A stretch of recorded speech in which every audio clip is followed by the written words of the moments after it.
সেন্টারটি নিয়ে আমি কিছু কথা বলতে চাই। সেটি হচ্ছে চট্টগ্রামে যখন চিকিৎসার হাহাকার চলছিল, যখন বেসরকারি হাসপাতালের অব্যবস্থাপনা এবং দৌরাত্ম্যের কবলে পড়ে আমাদের চট্টগ্রামের মানুষ দিক বিদিক ছুটে বেড়াচ্ছিলেন এবং সরকারের এত বড় বড় অর্জন ম্লান করে দিচ্ছিলেন একটি অসাধু চক্র। সেই অসাধু সিন্ডিকেটের বিরুদ্ধে সেই আমাদের যে ছাত্র জনতা, আমাদের চট্টগ্রামের এই বীর চট্টলার কিছু বীর সন্তানরা জিহাদ ঘোষণা করেন, এগিয়ে আসেন চট্টগ্রামের সাধারণ মানুষের পাশে দাঁড়াতে জননেত্রী শেখ হাসিনার আহ্বানে। কারণ এই বৈশ্বিক মহামারী, এই প্যান্ডেমিক সিচুয়েশন মোকাবেলা করা কখনোই সরকারের একার পক্ষে সম্ভব নয়। তাই আমরা জননেত্রী শেখ হাসিনার ক্ষুদ্র কর্মী হিসেবে আমাদের এই করোনা আইসোলেশন সেন্টার পরিবার আমরা চেষ্টা করেছি, আমরা সবসময় আমরা সাধারণ জনগণের পাশে থাকতে, মৃত্যুর ঝুঁকি নিয়ে করোনা রোগীদেরকে সেবা দিতে। মোহাম্মদ সাজ্জাদ হোসেন, যিনি এই আইসোলেশন সেন্টারটি গড়ে তোলার জন্য যিনি প্রথম উদ্যোগ গ্রহণ করেছিলেন, সেই উদ্যোগে সাড়া দিয়ে এখানে সম্পৃক্ত হয়েছিলেন চট্টগ্রাম বিশ্ববিদ্যালয়ের তুকুর ছাত্রনেতা, সাবেক ছাত্রনেতা আমাদের শ্রদ্ধেয় বড় ভাই নাজিমুদ্দিন চৌধুরী শিমুল, যেখানে আছেন বীর চট্টলার ছাত্র সমাজের এক অবিচ্ছেদ্য অংশ। এখানে যে হালি শহরের যে বাসিন্দা, যে এই আইসোলেশন সেন্টারটির সাথে ওতপ্রোতভাবে জড়িত আমার ছোট ভাই গোলাম সামদানি জনি, যে সকাল সন্ধ্যা এই সেন্টারটিতে এসে তার মূল্যবান সময় দিয়েছেন, মেধা খাটিয়েছেন, পরিশ্রম করেছেন। আর এখানে যার সাথে আমার সবসময় ঝগড়া হয়, খুনসুটি হয়, মারামারি হয়, হাতাহাতি হয়, সে আমার ছোট ভাই নুরুল আজম রনি, যে নুরুল আজম রনির আহ্বানে সাড়া দিয়ে এই ছাত্রলীগের প্রতিটি কর্মী এখানে তাদের মৃত্যু ঝুঁকি নিয়ে, জীবন ঝুঁকি নিয়ে এই আইসোলেশন সেন্টারটিকে সার্থক রূপ দানে কাজ করে গেছেন। তাদের সেই বীর সন্তানদেরকে আমি সশ্রদ্ধ সেলিউট জানাই। এরাই আমাদের সমাজ বিনির্মাণের আসল কারিগর, যারা জাতির ক্রান্তি লগ্নে জীবনের ঝুঁকি নিয়ে মৃত্যুকে আলিঙ্গন করে সাধারণ মানুষের পাশে সেবা দিতে পারে, করোনা রোগীদের পাশে দাঁড়াতে পারে। আমাদের সেই ছোট ভাইরা, আমাদের স্বেচ্ছাসেবকরা, তারা নিজেরা করোনা আক্রান্ত হয়েও দেখেছি অন্যান্য করোনা আক্রান্ত রোগীকে সেবা দিতে। আমরা দেখেছি করোনা আক্রান্ত হওয়ার পরেও অফিসিয়াল ওয়ার্কগুলা কিভাবে এরা পালন করেছেন। এখানে আমার আরেক ছোট ভাই আছেন যে মিজান, সে অক্লান্ত পরিশ্রম করেছে অফিসটাকে সামলানোর জন্য। এখানে আমাদের উদ্যোক্তাদের মধ্যে আছেন আমাদের শ্রদ্ধেয় নুরুজ্জামান ভাই, যিনি রাতে বিরাতে দিনে যে কোনো সময় খাবার নিয়ে, বাজার নিয়ে, এটা নিয়ে ওটা নিয়ে ছুটে এসেছেন এই সেন্টারে। আমাদের এখানে আছেন জাওয়াদ চৌধুরী, যিনি শুরু থেকে এই সেন্টারের সাথে সংশ্লিষ্ট আছেন এবং এই সেন্টারে আমাদের সকলের সাথে একজন দক্ষ উদ্যোক্তা হিসেবে কাজ করে যাচ্ছেন। আমাদের আছেন সাদ শাহরিয়ার, যাকে আমরা যখন কখনো ওষুধ ফুরিয়ে গেলে, কখনো আমাদের কোনো কিছুর দরকার হলে, জরুরি প্রয়োজনে যাকে আমরা ফোন করে বিরক্ত করি। এখানে আছেন সুমন ভাই, যিনি আমাদেরকে সবসময় আমাদের প্রয়োজন অপ্রয়োজনে সহযোগিতা করেছেন। আর আজকে মঞ্চে যারা বসে আছেন, এই মঞ্চে যিনি বসে আছেন আমাদের সম্মানিত অতিরিক্ত বিভাগীয় কমিশনার, যাকে আমি শ্রদ্ধা ও সালাম জানাই আমাদের এই আইসোলেশন সেন্টারের পক্ষ থেকে। কারণ উনি আগেও আমাদের সাথে সম্পৃক্ত ছিলেন এবং প্রতিনিয়ত আমাদেরকে সাহায্য সহযোগিতা করে গেছেন। বিশেষ করে এই প্যান্ডেমিক সিচুয়েশন মোকাবেলায় সরকারের এজেন্ডা বাস্তবায়নে যারা নিরলস কাজ করে যাচ্ছেন, তারাই হচ্ছে সত্যিকারের ফ্রন্টলাইনার। আর এখানে যিনি বসে আছেন আমাদের বিভাগীয় স্বাস্থ্য পরিচালক, যিনি নিজে একজন করোনা যোদ্ধা, করোনা জয়ী। এই করোনা তার পরিবার থেকে অনেক কিছু কেড়ে নিয়েছেন, কিন্তু থেমে থাকেনি তার পথ চলা, থেমে যায়নি তার মানব সভা। সে মানবিকতার উজ্জ্বল উদাহরণ হচ্ছে আমাদের ডাক্তার হাসান শাহরিয়ার কবির। এখানে উপস্থিত আছেন আমাদের স্বাধীনতা চিকিৎসক পরিষদের সাংগঠনিক সম্পাদক, আমাদের করোনা আইসোলেশন সেন্টারের একজন অভিভাবক, যিনি আমাদেরকে উপদেশ দিয়ে, সাহায্য দিয়ে, সেবা দিয়ে, ট্রেনিং দিয়ে এবং আমাদের এই আইসোলেশন সেন্টারের অনুমোদন থেকে শুরু করে সাজ্জাদ ভাইয়ের অসুস্থ থাকাকালীন সময় পর্যন্ত যিনি আমাদেরকে অভিভাবকের হিসেবে বুকে আগলে রেখেছেন, পরামর্শ দিয়েছেন, তিরস্কার দিয়ে করেছেন, বকা দিয়েছেন আমাদের ফ্রন্টলাইনার যোদ্ধা আনম মিনহাজুর রহমান। এখানে আমাদের সাথে আছেন যিনি মানবিকতার অনন্য উদাহরণ স্থাপন করেছেন এই চট্টগ্রামের মাটিতে, যিনি অসাধু ব্যবসায়ী, কালোবাজারি, মুনাফাখুরিদের বৃদ্ধাঙ্গুলি দেখিয়ে যিনি দেখিয়ে দিয়েছেন যে জাতির ক্রান্তি লগ্নে দেশের জন্য কিছু করতে হয়, তিনি এই কমিউনিটি সেন্টারের মালিক আমাদের শ্রদ্ধেয় আবু ভাই, যার এই দয়ায় এই কমিউনিটি সেন্টারটি দিয়েছেন বলে আজকে আমরা এই জায়গায় করোনা রোগীদেরকে সেবা দিতে পারছি এবং সেবা দিয়ে যাচ্ছি।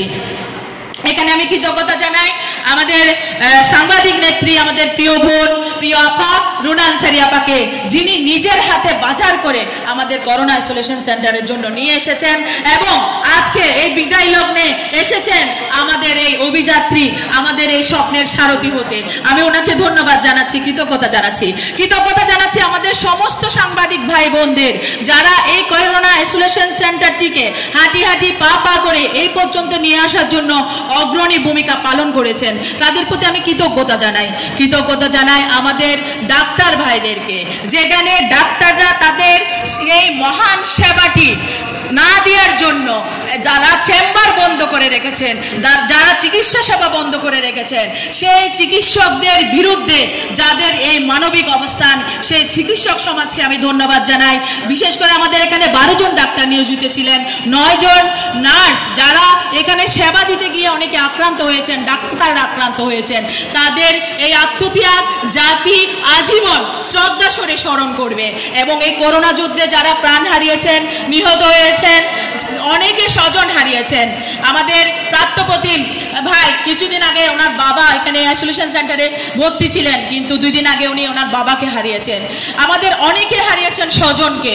আমাদের অনেক ফ্রন্টলাইনার যোদ্ধা, ডাক্তার, সেনাবাহিনীর সদস্যরা, পুলিশ বাহিনীর সদস্যরা, স্বেচ্ছাসেবকরা, নার্স, কর্মী যারা এই করোনা যুদ্ধে মারা গেছেন, শহীদ হয়েছেন, তাদের পরিবারের প্রতি আমি সমবেদনা জানাচ্ছি। আমরা চিন্তা করেছি, আমরা চেষ্টা করেছি যে আমাদের এই প্রতিষ্ঠানটা হবে আমাদের সততার, আমাদের ইবাদতের একটা অংশ। তাই আমরা চেষ্টা করেছি যে এই প্রতিষ্ঠানটিকে সন্তানের মতো লালন করতে, যেখানে কোনো ভুল ত্রুটি বিচ্ছুতি থাকলেও আমরা খুব তাড়াতাড়ি এটা নিজেদের মধ্যে শুধরে নেওয়ার চেষ্টা করেছি। আমরা চেষ্টা করেছি যে এই সেন্টারটি যাতে আমাদের এই সেন্টারটির প্রতি যাতে কেউ বৃদ্ধাঙ্গুলি তুলতে না পারে, সেজন্য আমরা প্রতিটি হিসাব কষেছি খুব সুদক্ষভাবে। এই যে আমাদের যিনি বাবুর্চি এখানে কাজ করেন, সবচেয়ে আমি ওনার প্রতি কৃতজ্ঞতা এবং স্যালিউট জানাই। ওনার বেতনের টাকা দিয়ে উনি 60টি ডিম নিয়ে কিন্তু আমাদের রোগীদের জন্য এসেছেন। এই মানবতা কিন্তু ভুলার নয়। 60টি ডিম নিয়ে কিন্তু উনি করোনা রোগীদের জন্য এসেছেন আমাদের এই সেন্টারে। এক ছাত্র এক বক্স মাস্ক নিয়ে এসেছেন আমাদের কাছে, যেরকম এসেছেন, কেউ নিয়ে এসেছেন খাবার, কেউ নিয়ে এসেছেন পানি, কেউ নিয়ে এসেছেন ফ্লাস্ক। এভাবে করে কিন্তু তিলে তিলে আজকে আমাদের এই পথ চলা। তো আমাদের পথ চলাটা আসলে খুব সুখের ছিল না, অনেক দুরূহ ছিল। যেহেতু সম্পূর্ণ অনুদান নির্ভর এই ট্রিটমেন্ট সেন্টারটি, আমরা ট্রিটমেন্ট দিতে গিয়ে আমাদের মানুষের দ্বারে দ্বারে সাহায্যের জন্য আমাদেরকে ছুটে বেড়াতে হয়েছে, অর্জন করতে হয়েছে অনেক ধরনের তিক্ত অভিজ্ঞতা। এই করোনা রোগীদের সেবা দিতে গিয়ে আক্রান্ত হয়েছেন আমাদের উপাদান উদ্যোক্তা সাজ্জাদ হোসেন, যিনি প্রায় মৃত্যুর দুয়ার থেকে উনি ফিরে এসেছেন। তো আমাদের অনেক স্বেচ্ছাসেবক আক্রান্ত হয়েছেন, আক্রান্ত হওয়ার পরও কিন্তু দমে যায়নি। ওই আক্রান্ত রোগীরাই কিন্তু অন্যান্য আক্রান্ত রোগীদের সেবা দিয়ে গেছেন। এটা কিন্তু ইতিহাসে একটা বিরল ঘটনা, কারণ মানুষের দুয়ারে যখন মৃত্যু এসে হানা দেয়, তখন কিন্তু সে চিন্তা করে না যে অন্য রোগীকে মাথায় আমি পানি ঢালবো, কাউকে আমি গরম পানির ডেকচিটা গরম করে। এই ছাত্ররা কলেজ, বিশ্ববিদ্যালয়, ইউনিভার্সিটিতে পড়া ছাত্রছাত্রীদের এই ধরনের আত্মত্যাগ থেকে আমাদের অনেক কিছু শিকার আছে। এরাই আমাদের দেশের সম্পদ, এরাই আমাদের এগিয়ে যাওয়ার অনুপ্রেরণা, এরাই আসলে জয় বাংলার আসল সৈনিক।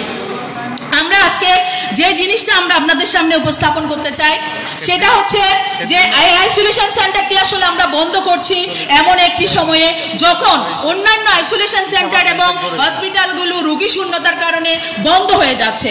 কিন্তু আমরা রুগী সহ এই আইসোলেশন সেন্টারটি আমাদের আপাতত ইতি টানতে হচ্ছে, কিন্তু আমরা জাতির যে কোনো ক্রান্তি লগ্নে, যে কোনো দুর্যোগে আবার ঘুরে দাঁড়াবো, আবার মানুষের পাশে দাঁড়ানোর ব্রত নিয়ে আজকে আপনাদের সামনে আমাদের এই টোটাল আমাদের পথ চলার হিসাব বিবরণী অত্যন্ত স্বচ্ছতার সহিত আমরা প্রতিটি হিসাব তিল তিল করে সংরক্ষণ করেছি। আমরা যেদিন আমরা আপনাদের কাছ থেকে বিদায় নিব সেদিন আপনাদের সম্মুখে প্রকাশ করব বলে আমরা এই পর্যন্ত করোনা আক্রান্ত এবং উপসর্গ ভোগা রোগীদের আমরা 765 জন রোগী এই আইসোলেশন সেন্টারে ভর্তি হয়েছে এবং সুস্থ হয়ে বাড়ি ফিরে গেছে। এখানে মৃত্যুর হার হচ্ছে 0। আল্লাহর রহমতে আমাদের এই আইসোলেশন সেন্টার থেকে একটি রোগীও মৃত্যুবরণ করে যায়নি। আমাদেরকে এই কষ্টের দিনটা আমাদেরকে দেখতে হয়নি। আমরা এই পর্যন্ত যে অনুদান আমরা সংগ্রহ করেছি এই 3 মাসে, আমাদের সর্বমোট অনুদান হচ্ছে 51,30,315 টাকা। আমাদের ঘাটতি রয়েছে এ মাসে, যেহেতু আমাদের এখনো ডাক্তারদের এই মাসের 15 দিন তথা প্লাস আরো কয়েকদিনের বেতন আমাদের দেওয়া হয়নি, আমাদের টেকনিশিয়ানদের বেতন বকেয়া রয়ে গেছে। আমাদের ঘাটতি রয়েছে যে নার্সের বেতন সহ এখানে আমাদের রয়েছে প্রায় আমাদের 3,78,185 টাকা হচ্ছে আমাদের অ্যাকাউন্টে আছে। খরচের হিসাবটা হচ্ছে এখানে এই 47,26,500 টাকা, যেটা আমরা খরচ করেছি। আমাদের এখন জমা রয়েছে অ্যাকাউন্টে 4,08,15 টাকা, যেটার মধ্যে আমাদের ঘাটতি আমি উল্লেখ করেছি একটু আগে সেটা। আর এই পর্যন্ত আমরা চেষ্টা করেছি যে যারা যে ধরনের অনুদানগুলো দিয়েছে, ইকুইপমেন্টগুলো দিয়েছে, সেগুলোর তালিকা কিন্তু 7 লাখ বলেছি। আমাদের ঘাটতির বিষয়টা আপনারা জেনেছেন। এখন আমাদের বেতন বাকি রয়ে গেছে, তো আমাদের কিছু পাওনাদারের পাওনা রয়ে গেছে, এগুলো আমরা এখনো দিতে পারিনি আজকের দিন পর্যন্ত। তো আমরা চেষ্টা করব যে আপনাদের মাঝে আমাদের যে সামগ্রীগুলো দিয়েছে, আমরা আসলে খুব কম সামগ্রী দিয়ে আমাদের মনোবল নিয়ে আমাদের ম্যানেজমেন্টের কারণে কিন্তু আইসোলেশন সেন্টারটি আজকে এই সার্থক রূপ দান করতে আমরা পেরেছি এবং মানুষের আশা ভরসার একটা মানে জায়গাতে পরিণত হয়েছে আমাদের এই সেন্টার। আমরা চেষ্টা করেছি কারো ছোট একটা অনুদান আমরা লিপিবদ্ধ করে, আপনারা যদি চান ওই হিসাবটা আপনাদেরকে আমরা দিব, আমাদের রেডি করা আছে। তো আমি অনেকক্ষণ কথা বলেছি, অনেক কিছু বলেছি। তো আমরা চাই এবং আমাদের এই যে হিসাবটি আছে সেটা আমরা প্রত্যেকটি সাংবাদিককে আমরা একটা একটা করে কপি দিব এবং আমাদের ফেসবুক, আমাদের পেজ এবং আমাদের যে গ্রুপ আছে ওখানে আমরা এটা প্রকাশ করব এবং আমাদের উদ্যোক্তা এবং স্বেচ্ছাসেবক যারা আছে তাদের নিজস্ব ফেসবুক অ্যাকাউন্টে আপনারা এটা পাবেন। তো আমরা চেষ্টা করেছি সততাকে মাথায় নিয়ে এই মহৎ ব্রতটাকে আমরা বুকে ধারণ করে আমরা মুজিব কর্মী হিসেবে বঙ্গবন্ধুর আদর্শকে লালন করে আমরা চেষ্টা করেছি যে সততা নিয়ে আমরা এই আইসোলেশন সেন্টারটি বন্ধ করব এবং আপনাদের যে কোনো জবাবদিহিতা, আপনাদের যে কোনো প্রশ্ন, আপনাদের যে কোনো জিজ্ঞাসা জানাতে আমরা বদ্ধপরিকর। আমাদের মাঝে সম্মানিত অতিথিরা আছেন, আমরা তাদের কথা শুনবো। পুরা করোনা আইসোলেশন সেন্টার পরিবার সবার প্রতি কৃতজ্ঞতা জানাচ্ছেন, যাদেরকে টাকার জন্য বিরক্ত করেছি, যাদেরকে খাবারের জন্য বিরক্ত করেছি, যাদেরকে ইকুইপমেন্টের জন্য বিরক্ত করেছি, সেই সব মানবিক মানুষদেরকে আমরা স্যালিউট জানাই। আপনারাও এই যুদ্ধের অংশীদার, তাই সবার প্রতি কৃতজ্ঞতা ধন্যবাদ জানিয়ে আমি এখানে আমি বলতে চাচ্ছি যে জাতির ক্রান্তি লগ্নে এই করোনা আইসোলেশন সেন্টার পরিবার যে কোনো সময় আপনাদের সামনে থাকবে। ধন্যবাদ। জয় বাংলা।